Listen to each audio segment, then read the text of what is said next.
રાજકોટના ઇતિહાસનું સૌથી મોટું ડિમોલેશન છે. જે દ્રશ્યો અમે આપને બતાવી રહ્યા છીએ, રાજકોટ જંગલેશ્વર વિસ્તારની અંદર મહાનગરપાલિકા દ્વારા છે તે રાજકોટના ઇતિહાસનું સૌથી મોટું ડિમોલેશન છે તે હાથ ધરવામાં આવ્યું છે.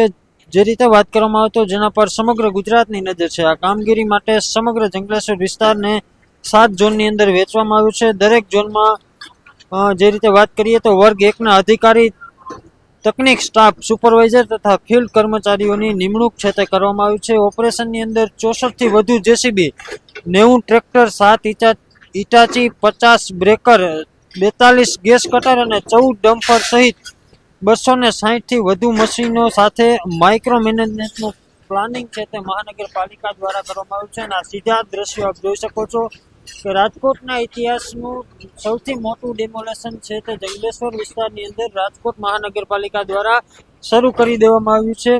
સુરક્ષાના ભાગરૂપે વાત કરીએ તો દ્રશ્યો આપ જોઈ શકો છો. સુરક્ષાના ભાગરૂપે પોલીસ કાફલો છે તે પણ તૈનાત કરવામાં આવ્યું છે.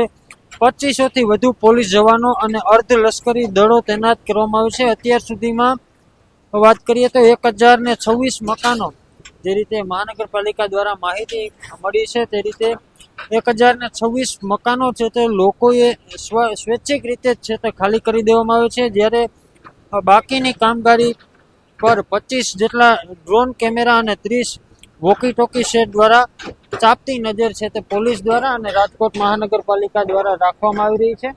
આ દ્રશ્યો આપ સીધા જ જોઈ શકો છો. રાજકોટ મહાનગરપાલિકાના ઇતિહાસનું સૌથી મોટું ડિમોલેશન છે તે જંગલેશ્વર વિસ્તારની અંદર હાલ હાથ ધરવામાં આવ્યું છે. સુરક્ષાના ભાગરૂપે પોલીસનો એ લોખંડી બંદોબસ્ત છે તે અહીં ગોઠવી દેવામાં આવશે. 2500 થી વધુ પોલીસ કર્મચારીઓ અને 7 ઝોનની અંદર જે રીતે ક્લાસ 1 અધિકારીઓની નિમણૂક છે તે કરવામાં આવી રહી છે.